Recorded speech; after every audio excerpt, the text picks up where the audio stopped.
చిరుతపులి భూటియా శిథిలాల వద్దకు చేరుకుంది. అక్కడ పడి ఉన్న శవపేటికను చూసి చిరుతపులి చాలా బాధపడింది. అప్పుడు చిరుతపులి ఆ శవపేటికను తీసుకుని గొయ్యిలోకి నెట్టింది. ఆ తర్వాత వారు తమ మూలధనాన్ని చాలా శక్తితో భద్రపరిచారు. కాని ఎలుకలు కాసేపు అతని వైపు చూస్తున్నాయి.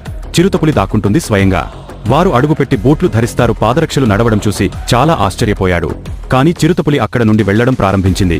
అతని పెరట్లోకి వచ్చి చిరుతపులి తలని నలిపివేశాడు. సాయంత్రం సమయం వచ్చినప్పుడు శిథిలాలు తీవ్రంగా వణుకుతున్నాయని ఎలుకలన్నీ అక్కడి నుండి పారిపోతాయి. అప్పుడు శవపేటిక స్వయంచాలకంగా తెరుచుకుంటుంది. దాని నుండి నేరుగా చిరుతపులి వైపు పరుగెత్తే దెయ్యం బయటకు వస్తుంది. నిద్రిస్తున్న చిరుతపులిని గుర్తించిన దెయ్యం గబ్బిలాగా మారి అతన్ని చంపుతుంది. అతను రావడం ప్రారంభించాడు. కాని చిరుతపులి స్ప్రే తీసుకుంటుంది మరియు గబ్బిలం తల్లి స్ప్రే కారణంగా దెయ్యం ఏమీ అర్థం చేసుకోలేదు.